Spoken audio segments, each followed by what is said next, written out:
안녕하세요. 오늘도 사연살롱을 찾아주셔서 감사합니다. 있어도 별 소용없던 남편이랑 살다 이혼해서 지금은 행복한 삶을 살고 있는 40대 여성입니다. 저는 20대 중반, 지금으로 따지면 이른 나이에 결혼을 했어요. 뭐 그리 좋은 거라고 꽃다운 나이에 그런 결정을 했는지 지금 생각하면 아주 후회 막심입니다. 하지만 그때 당시는 남편이 아니면 죽을 것 같았고 당연히 어린 딸의 결혼을 순순히 허락하지 않는 부모님 때문에 더욱 애틋해져서 그야말로 물불 가리지 않고 저는 남편과의 결혼을 강행했어요.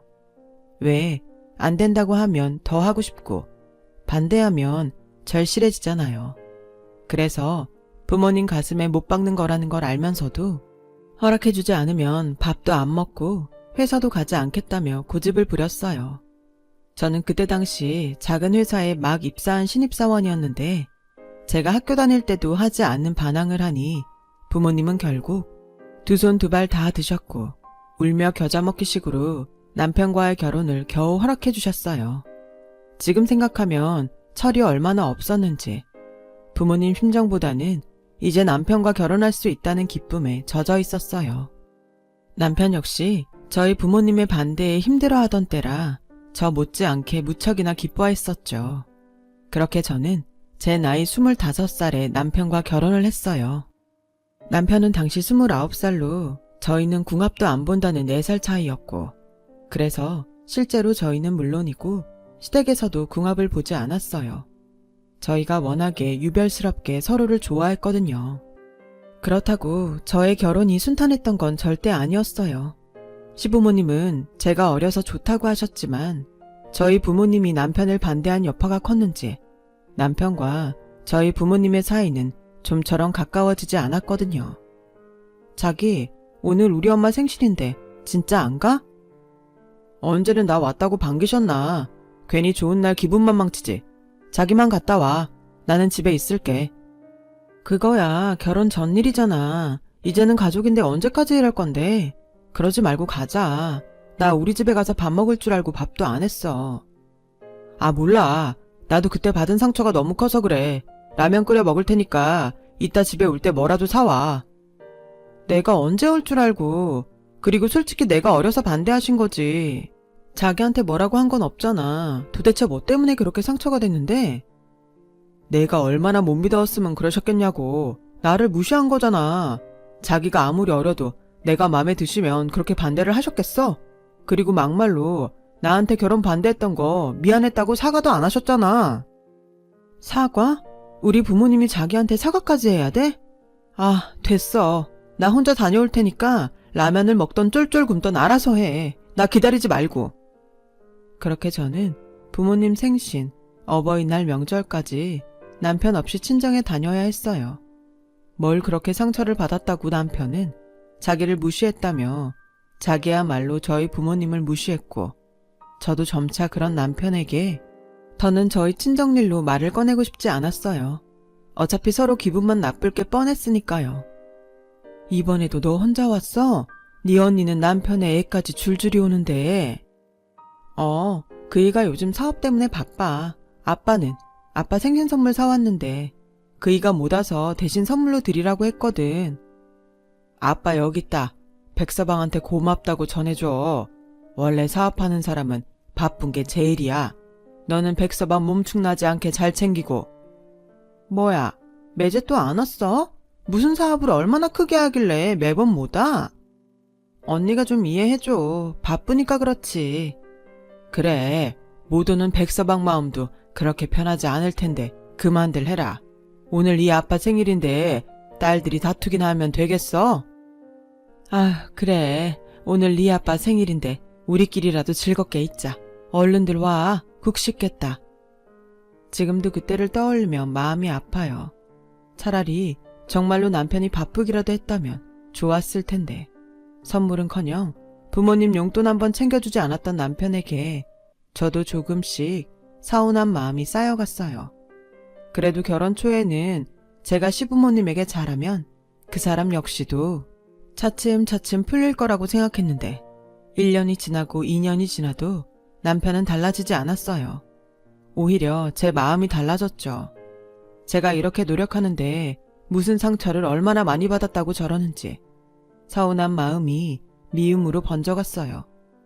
어찌됐든 저는 부모님은 제가 행복하길 바래서 그러셨던 건데 남편의 속 좁은 그 마음이 한심하고 이 정도밖에 안 되는 남자를 그렇게 원하고 바랬나?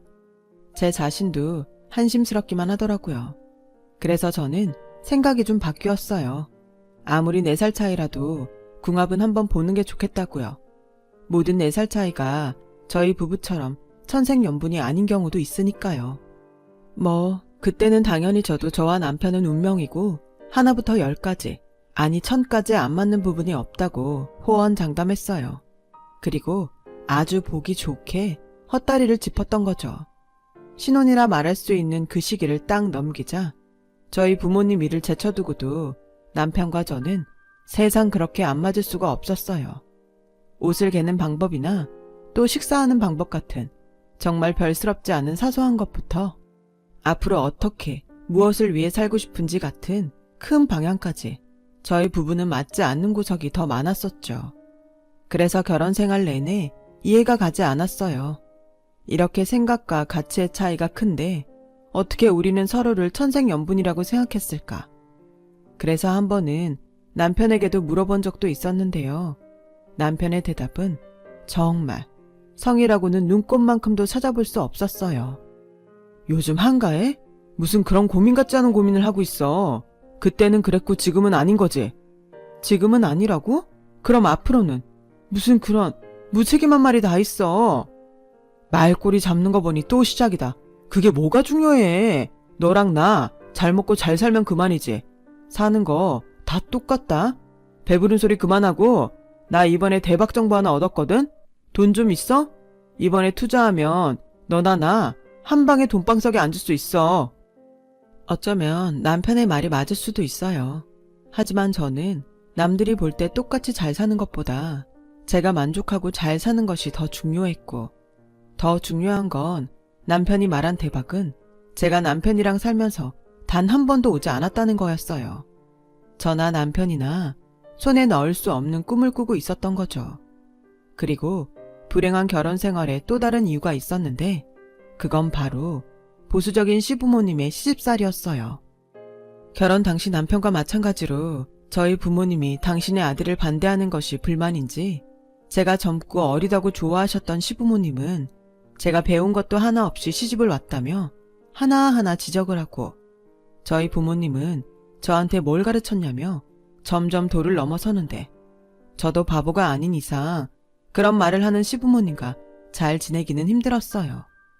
결국 결혼 2년을 꽉 채울 즈음엔 남편과 시부모님 그 누구하고도 잘 지내지 못했고, 거기에 설상가상으로 철없는 시누이까지 저는 점점 행복하지 않은 결혼 생활에 지쳐갔어요. 시누이는 남편과 8살 차이가 났고 저희 부부보다 결혼도 일찍 했는데 걸핏하면 카드값이 부족하다고 남편에게 돈을 달라고 찾아왔어요. 막내라 그런지 늦둥이라 그런지 시부모님과 남편은 시집간 시누이를 금이야 오기야 애지중지했고, 당시 21살에 사고 쳐서 결혼을 했는데 육아는 뒷전이고 늘 감당도 못하면서 백화점 쇼핑을 했어요. 그래서 한 번은 남편에게 시누이에게 돈을 주는 걸 그만두는 게 좋겠다고 말을 한 적이 있는데요. 남편은 저에게 불같이 화를 내며 이렇게 말했어요. 내가 벌어서 내 동생 주는 건데 당신이 뭔데 그런 소리래? 내 동생이 당신 부모님처럼 당신한테 함부로 했어? 무슨 악감정이 있다고 그렇게 말을 하는데? 아니, 시집간 동생을 계속 저렇게 쇼핑 중독으로 둘 거야? 아가씨 저러는 거 자기 탓도 있어. 그리고 언제까지 우리 부모님 들먹일 거야? 뭐가 얼마나 상처였길래 내내 그러는 건데? 당신 열등감 있니? 뭐? 열등감? 지금 말 다 했어? 내가 왜? 내가 자기보다 훨씬 돈도 많이 버는데 내가 뭐가 아쉬워서? 열등감? 그런 말 아무데나 갖다 붙이지 마. 그리고 내 동생 쇼핑 중독이라고? 다 능력 있는 오빠 믿고 그러는 거지. 당신은 뭐 그렇게 의지할 형제가 있어? 까칠하고 지밖에 모르는 언니밖에 없잖아. 뭐? 알았어. 자기가 번 돈으로 자기 동생 망친다는데 참견해서 미안하다. 누가 들으면 엄청 많이 버는 줄 알겠네. 상황이 이 정도까지 되니 저는 슬슬 고민이 되기 시작했어요. 내가 원하던 결혼은 이게 아니었는데 고작 이렇게 살려고 그 난리를 치고 결혼을 했나? 어디에 말도 못하고 속으로 끙끙 앓았어요. 혹여 제가 어디에 하소연이라도 하면 그거 봐라, 고소하다, 그럴 줄 알았다 라는 말을 듣게 될까 무서웠거든요. 그러면서도 슬며시 이혼 생각을 하긴 했어요. 주변의 시선도 시선이지만 더 이상 이 남자와 행복할 수 없다면 저를 위한 선택을 해야 하지 않을까 고민을 했었죠. 하지만 차마 부모님을 생각하면 그럴 수도 없었어요. 어떤 마음으로 내키지 않은 결혼을 허락하셨을지 제가 너무 잘 알고 있었으니까요. 그리고 그런 고민을 할 즈음 마치 저의 이혼을 반대라도 하듯 아이가 찾아왔어요.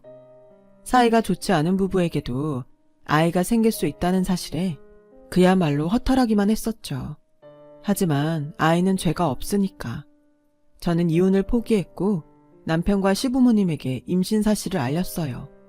그러자 결혼 2년 만에 생긴 아이라 시댁에서는 너무나도 반기셨고 아이러니하게도 계속 차갑기만 했던 남편 역시 아이 소식에 얼마나 좋아하던지 그 모습이 저는 혼란스러웠어요. 자기, 뭐 먹고 싶은 거 있어? 아니면 뭐 갖고 싶은 거라도 뭐든 다 얘기해. 내가 사줄게. 그리고 나 퇴근하고 밖에서 만날까? 자기 좋아하는 영화도 보고 오랜만에 외식도 하자. 아이 때문인지 남편은 예전에 제가 그렇게 사랑했던 모습으로 돌아왔어요. 그리고 이 남자와는 미래가 없겠다고 생각한 제 마음에도 변화가 찾아왔는데 부부 사이가 예전처럼 좋아지니 아이가 복덩이라는 생각이 절로 들더군요. 아무튼 아이로 하여금 저와 남편의 사이는 좋아졌고 저는 은근 이걸 시작으로 다른 문제들도 해결해 나가면 되지 않을까 희망을 품었는데요. 하지만 그건 제 착각이었어요. 남편은 아이가 생겨도 처가라면 여전히 멀리했죠. 제가 출산했을 때 아이를 보러 친정 부모님이 병원에 오신다고 하자 언제 도망갔는지 도통 모습을 보이지 않더라고요. 그리고 나중에 오밤중이 되자 전화로 저희 부모님 가셨냐고 확인을 하는데 어이가 없었어요. 그래서 아이도 태어난 마당에 계속 이럴 거냐고 화를 냈더니 남편이 시댁에 있었는지 시어머니가 전화를 뺐으며 이렇게 말씀하셨어요. 얘가 오죽하면 그러냐. 그러게 니네 부모님이 너무하셨지. 나도 그렇다. 내 아들 자식 니네 부모님한테 보여주는 거 싫어. 그러니까 다음엔 우리 손주 니네 부모님한테 보여주는 일은 없었으면 좋겠다. 뭐라고요? 어머니, 제가 낳았어요. 그런데 왜 저희 부모님이 외손주 얼굴도 못 봐요? 걔 성이 백씨잖아. 그리고 너는 출가 외인인 거 모르니? 원래 여자는 시집 오면 친정하고는 남이야. 아, 그래요? 그런데 아가씨는 왜 남의 집에 그렇게 뻔질나게 오나요? 게다가 그이는 왜 남의 카드값까지 내주고 있죠? 뭐? 아니, 그건 애가 아직 많이 어리니까. 아, 됐고. 너네가 뭘 그렇게 따지니? 어른이 말씀하시면 그냥 네 하고 말아야지. 여자인 나도 너한테 질린다 얘. 정말 내로남불이 따로 없었어요. 그리고 자기도 민망한지 서둘러 전화를 끊으셨고 한때 품었던 희망의 씨앗은 피워보지도 못하고 그렇게 져버렸죠. 그리고 아이를 키우다 보니 시간은 의외로 빨리 흘렀어요. 아무것도 모르는 초보 엄마인지라 정신이 하나도 없었거든요. 게다가 딸아이는 한동안 아토피에 감기를 달고 살 정도로 잔병치레가 많았어요. 자기, 일 그만둬라. 애가 저런 건 엄마 책임 아니야? 뭐? 지금 책임을 따지는 거야? 그러는 당신은 아빠잖아. 아빠는 뭘 했는데 애 우유 한 번 타본 적 없고 목욕 한 번 시켜본 적 없잖아. 그건 엄마가 할 일이지. 됐고 돈은 내가 벌 테니까 자기는 집에서 애 키우고 살림이나 해. 집안 꼴이 이게 뭐냐? 솔직히 참고 싶지 않았지만 제가 일과 육아에 바빠서 집안 살림에 소홀했던 건 인정해야 했어요. 그리고 말은 못해도 아이가 자주 아픈 탓에 야근은커녕 조퇴하는 일이 많아 눈치도 보였고요. 그래서 저는 아이만 생각해서 회사를 그만뒀어요. 자기가 먼저 돈 번다고 저한테 큰 소리 쳤으니 어디 한번 생활비나 많이 내놔라 하는 심정이었죠. 그리고 미안하게도 아이는 제가 회사를 그만두고 보살피기 시작하자 언제 그렇게 잔병치레가 많았냐는 듯 건강해졌어요. 덕분에 남편은 자기 말이 맞지 않냐고 비아냥거렸지만 아이가 아프지 않으니 엄마인 저 역시 마음이 놓였죠. 그리고 한동안 아이가 주는 기쁨에 행복한 시간을 보냈어요. 오죽하면 너무 빨리 크지 않았으면 좋겠다는 바람이 들 정도였죠. 하지만 그렇게 1년 흐르고 또 2년이 흐르니 우려했던 일이 벌어졌어요. 이번 달 카드값이 왜 이렇게 많이 나왔어? 당신 혹시 나 몰래 딴 데 돈 쓰냐? 그게 무슨 소리야. 카드 내역 보면 알잖아. 다 생활비지. 자기 동생한테는 뭐라고 하지도 못하면서 같이 먹고 같이 쓰는 나한테 뭐라고 하냐? 왜? 자기 동생한테 쓰는 건 안 아깝고 내가 쓰는 건 아까워? 또 시작이다. 어떻게 너는 맨날 죽자고 덤벼드냐? 어디서 돈 한 푼 못 벌어오는 게 씀씀이만 커서? 아무튼 카드값 줄여. 안 그럼 카드 확 뺏는다. 어찌나 더럽고 치사하던지. 그 후로 저는 다시 재취업을 하기 위해 노력했어요. 아이에게는 미안하지만 어린이집 종일반에 맡길 수 있으니 더는 치사한 꼴 보지 않도록 돈을 벌어야겠다고 생각했죠. 그리고 한참 구직 활동을 하고 있을 무렵 지금 생각해도 심장이 쿵 하고 내려앉던 일이 일어났어요. 신혜야, 엄마가 위암이래. 다행히 초기라고 하는데 수술은 하셔야 하나 봐. 아빠는 괜찮다고 하는데 나는 너무 무서워. 언니의 목소리는 심하게 떨렸어요. 초기라고는 하지만 암이라니. 저도 머릿속이 하얗게 되더라고요. 그리고 놀란 가슴으로 엄마가 입원한 병원으로 향했어요. 엄마, 괜찮아? 암이라니. 정말이야? 엄마 괜찮아. 수술하면 아무 문제 없대. 내가 애들한테는 말 안 해도 된다고 했는데 네 아빠가 문제야. 네 언니도 와서 내내 울다 갔어. 나는 괜찮다고 그냥 알려주기만 한 건데 우리 딸들이 당신을 너무 좋아해서 그런 걸 어쩌나. 엄마, 수술은 언제 받아? 다음 주. 너 괜히 올 거 없어. 수술 시간 짧지도 않을 것 같고 너 아직 애도 어린데 엄마 괜찮아지면 그때나 백서방이랑 와. 백서방 얼굴 너무 못 봐서 엄마가 보고 싶다. 엄마 아들도 아닌데 뭐가 보고 싶다고. 사위도 자식인데 당연히 보고 싶지. 큰 사위야 워낙에 자주 보니까 괜찮지만 우리 막내 사위는 엄마한테는 아픈 손가락이잖아. 지금 생각하니까 엄마가 좀 잘해줬어야 했는데 미안해. 저는 엄마의 말에 그만 눈물이 터지고 말았어요. 그 망할 사위는 지가 당한 것만 생각하는데 우리 엄만 그걸 여태 마음에 담아주고 미안해하고 있었다니. 전부 제 탓인 것 같아 속이 상했어요. 저는 제가 할 수 있는 일이 엄마 곁을 지키는 것밖에는 없는 것 같아 남편에게 전화를 걸었고 남편은 바쁜지 전화를 받지 않아 문자로 엄마의 소식과 함께 아이를 대신 좀 어린이집에서 데려와서 보고 있으라고 부탁을 했어요. 거의 처음 해보는 부탁이었는데 아무리 막대먹은 남편이라도 이런 상황이면 당연히 도와줄 거라 믿었어요. 하지만 어머니, 하은이 언제 데리러 오시나요? 네? 하은이 아빠 아직 안 갔나요? 네, 지금 하은이 혼자 원에 있는데 저도 퇴근을 해야 해서. 시간은 벌써 밤 8시가 되어가는데 저는 죄송하다는 말을 수십 번 하고 어린이집으로 향했어요. 가는 동안 남편에게 계속 전화를 했지만 남편은 받지 않았고 저는 무슨 일이 있나 걱정도 되더군요. 글쎄, 제가 아이를 데리고 집에 가자 남편은 지 혼자 짜장면과 탕수육을 시켜 먹고 다 먹은 빈 그릇도 치우지 않은 채 팬티바람으로 TV만 보고 있는 거 있죠. 내 문자 못 봤어? 아니, 이러고 있을 거면서 왜 전화도 안 받는데? 왜 오자마자 신경질이야? 전화 받아봤자 좋은 소리 하지도 않을 거 아니까 안 받았지? 아니, 어떻게 그래? 난독증 있니? 우리 엄마 위암이라고. 애 좀 나 대신 데리러 가라고 했잖아. 장모님 위암이랑 애 데리러 가는 거랑 무슨 상관이야. 난 이해가 안 돼서 네가 시키는 대로 할 수가 없었어. 뭐? 이해? 당신은 내가 지금 어떤 마음인지 모르겠니? 그렇게 공감 능력이 없어? 아, 시끄러. 그래서 장모님이 죽었어? 위암인 건 안타까운데 촉이라며. 그리고 그건 그거고 애엄마가 애 챙기는 건 당연하지 않아? 왜 자기 일을 나한테 떠밀어? 각자 역할이 있는 거 아니야? 그리고 제발 자기 부모님 일은 자기가 알아서 하자. 왜 남의 아들한테 그래? 부탁이니까 니네 부모님 일에 나 좀 끼워 넣지 마. 우리 이참에 각자 부모님은 각자 챙기는 걸로 하자. 우리 부모님은 내가 알아서 챙길게. 자기도 사이면서 진짜 너무하다. 그래, 좋아.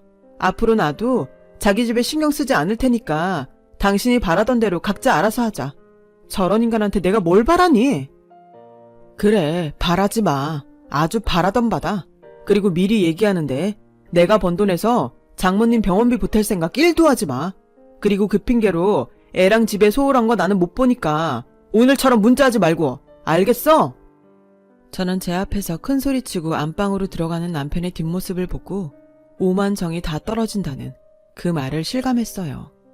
더는 저 사람을 남편이라고 생각하지 말아야겠다고 다짐하고 또 다짐했죠. 아마 그때부터 저는 이미 그 사람과 이혼을 한 것이나 다름없었어요. 정서적인 이혼 상태였어요.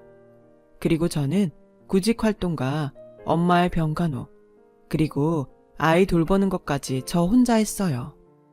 병간호는 언니와 번갈아가며 했고 2달 정도 이력서를 넣고 면접을 보러 다녔더니 감사하게도 한 중소기업에 입사할 수 있었어요. 다시 제 손으로 돈을 벌 수 있다고 생각하니 얼마나 기분이 좋던지. 하지만 예상했던 대로 남편과 시댁에선 저의 취직을 반기지 않았어요. 아니, 너는 애도 아직 어린데 무슨 일을 한다고 그러니? 누가 보면 내 아들 벌이가 시원치 않아서 그런 줄 알겠다. 남편 얼굴에 똥칠하는 건 줄도 모르고 잔말 말고 포기해. 알았어? 아니요, 저 일할 거예요. 남편 얼굴 똥칠하는 것보다 돈 한 푼 못 번다고 남편한테 무시당하는 제 마음이 더 중요해요. 뭐? 언니, 무슨 말을 그렇게 해요? 우리 오빠가 그럴 사람이에요? 모함을 해도 그렇지 어떻게 그런 말을 해요? 모함이요? 못 믿겠음 아가씨가 아가씨 오빠한테 직접 물어봐요. 제가 없는 소리 하는지. 아가씨 오빠는 아가씨 카드값 내주는 건 안 아까워도 생활비를 쓰는 돈이 엄청 아까운 사람이거든요. 그만해. 내가 언제 그런 소리를 했어? 아주 망상에 소설을 써라. 다 자기 생각해서 일하지 말라고 하는 건데 속이 베베 꼬여서. 알았어. 대단한 푼돈 마음껏 버시고 대신 나는 다음 달부터 생활비 안 준다. 잘난 당신 월급으로 해결해. 그럼 됐지? 지금도 또렷이 기억해요. 남편의 말에 희죽희죽 웃던 시어머니와 시누이의 얼굴을요. 그리고 들어도 못 들은 척, 보고도 못 본 척하는 시아버지의 그 한결같은 태도까지. 저는 알겠다고 했어요. 그리고 그날 이후로 시댁에 가지 않은 건 물론이고 남편의 밥과 남편의 빨래는 하지 않았어요. 생활비도 내놓지 않는 사람의 몫까지 제가 할 필요는 없다고 생각했거든요. 이쯤이면 왜 이혼을 하지? 그러고 사냐? 그렇게 생각하실 수 있어요. 저 역시 이렇게 살 바에야 이혼을 하는 게 1000번 만번 맞다고 생각했으니까요. 그런데 엄마는 아빠 싫어? 왜? 하은이 눈에는 그렇게 보여?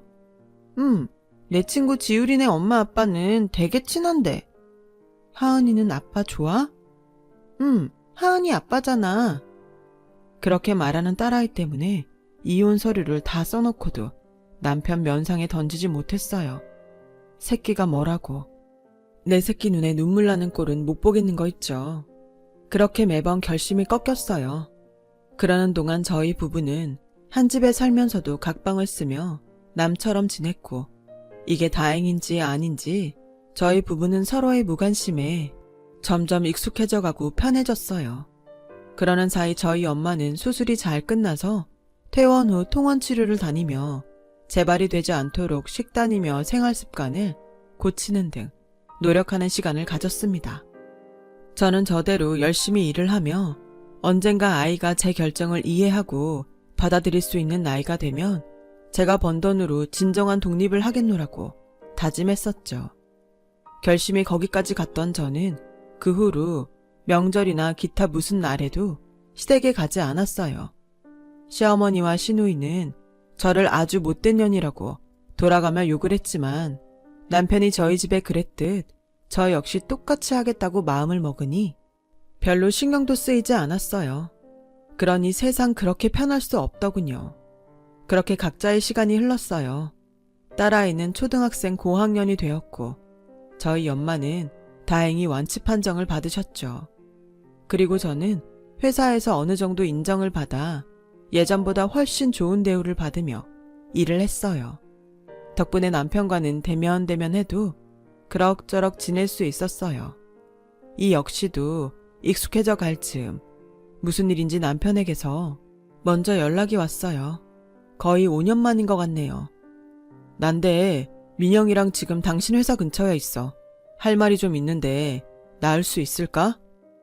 무슨 얘긴데 회사까지 찾아와. 그냥 전화로 하면 안 돼? 그러지 말고 같이 점심 먹자. 점심시간까지 기다릴게. 아니 무슨 일이길래 기다리기까지 한다는 건지. 저는 무슨 일인지는 몰라도 남편의 기세로 보아 저에게 아쉬운 소리를 하려고 찾아왔다는 건 느낄 수 있었어요.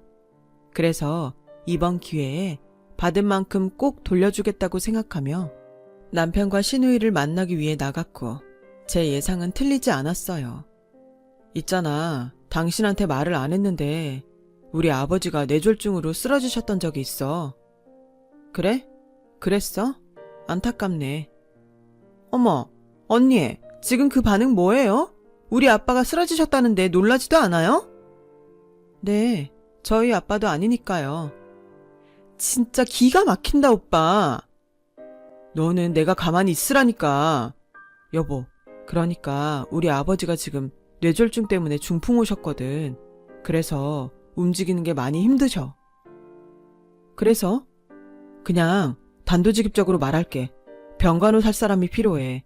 당신이 며느리니까 당신이 좀 해줬으면 해. 뭐? 지금 나한테 뭘 하라고? 어머님도 계시고 아가씨도 있고 당신도 있는데 남의 자식인 내가? 그걸 해? 왜? 언니, 정말 서운하다. 이럴 때일수록 가족끼리 도와야죠. 저는 출가 외인이라. 어쩔 수 없지만 자주 와서 도울게요. 그러니 언니가 좀... 아가씨, 이럴 때만 출가 외인이에요? 그리고 누가 누굴 도와요? 아버님은 아가씨 부모 아닌가요? 그리고 당신! 우리 엄마 위암일 때 나한테 뭐라고 했어?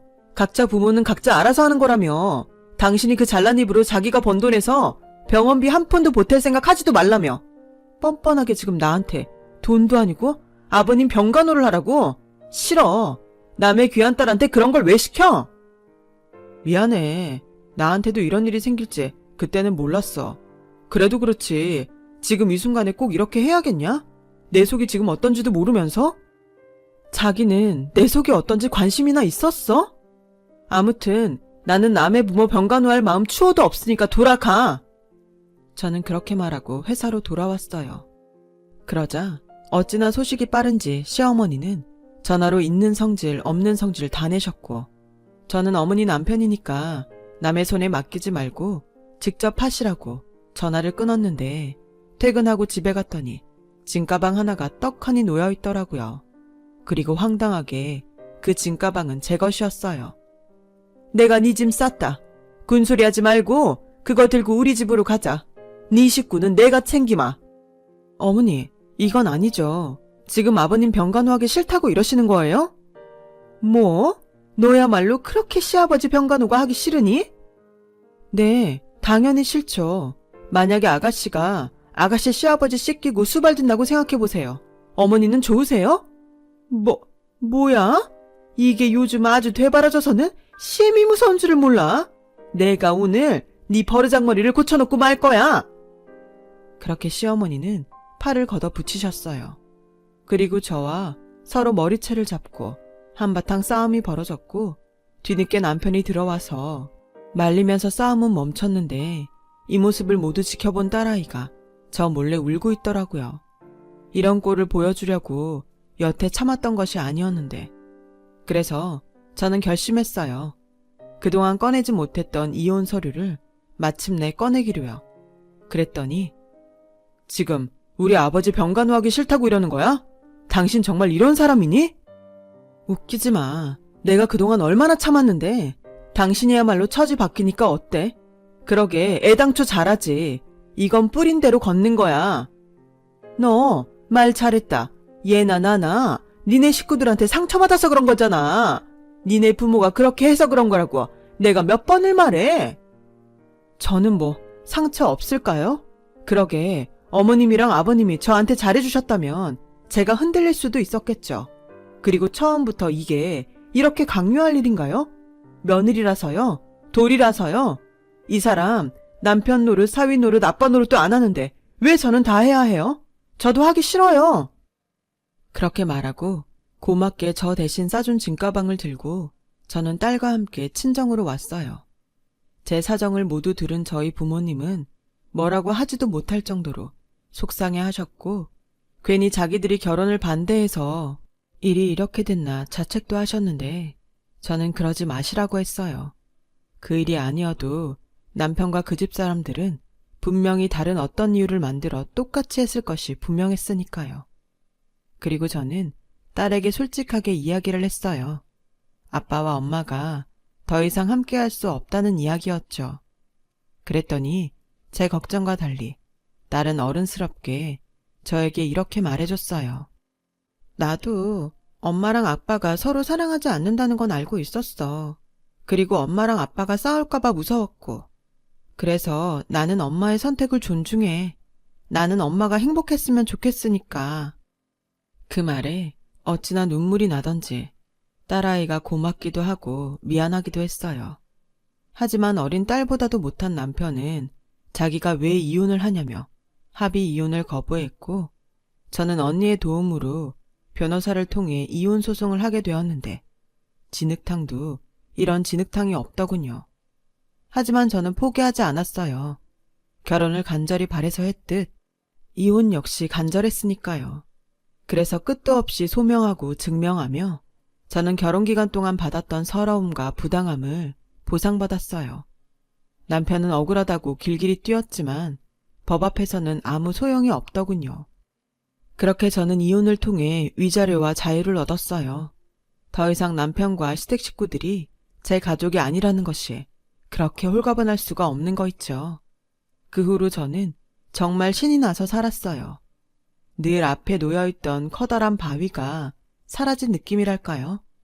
그런데 이랬던 저와 다르게 남편은 사업하랴, 자기 아버지 번간호하랴, 저와는 반대로 힘든 시간을 살아야 했고 그럴 때일수록 제가 아쉬운지 자꾸만 딸아이 핑계로 저에게 매달리기 시작했어요. 자기야, 내가 진짜 다 잘못했어.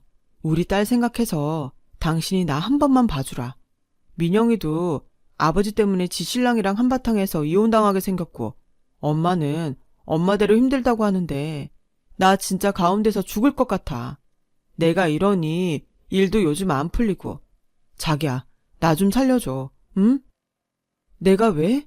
어떻게 빠져나온 지옥인데 거길 내 발로 다시 들어갈 것 같아? 그러게 처음부터 잘하지 그랬어. 이제 와서 이러는 게 무슨 소용이니? 나 우리 하은이 생각해서 더 열심히 살 거야. 그러니까 딸 핑계 대지 말고 자기 식구 자기가 알아서 챙겨. 그리고 경고하는데 다시는 나한테 연락하지 마. 알겠어? 저는 그렇게 남편에게 매몰차게 말하고 전화를 끊었어요. 남편의 사정이 대충 어떤지는 알겠지만 이젠 저와는 상관없는 일이잖아요. 시어머니의 여동생에 그리고 남편까지 있는데 어른 셋이 시아버지 한 분을 감당 못한다는 것부터가 이상하지 않나요? 저는 시간이 흐른 지금도 그때의 제 결정을 잘했다고 생각해요. 딸아이의 이해까지 받았으니까요.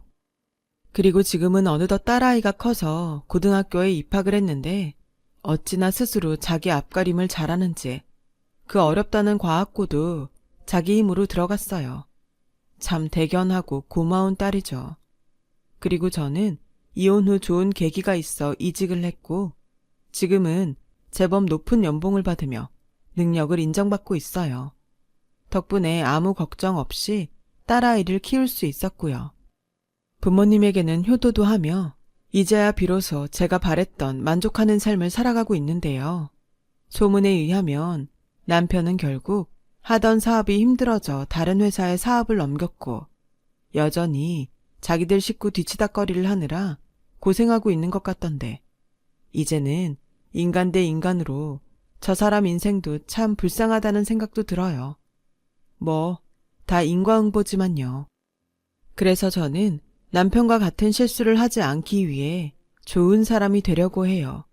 이왕 저에게 돌아온다면 좋은 마음이 돌아왔으면 좋겠거든요. 지금까지 저의 이야기 들어주셔서 감사합니다. 서로 존중하며 좋은 사람들과 함께하는 오늘이 되셨으면 좋겠습니다. 여러분, 사연 댓글에 응원과 현명한 조언 부탁드려요. 좋아요와 구독은 저에게 큰 힘이 됩니다. 오늘도 좋은 일 가득하세요.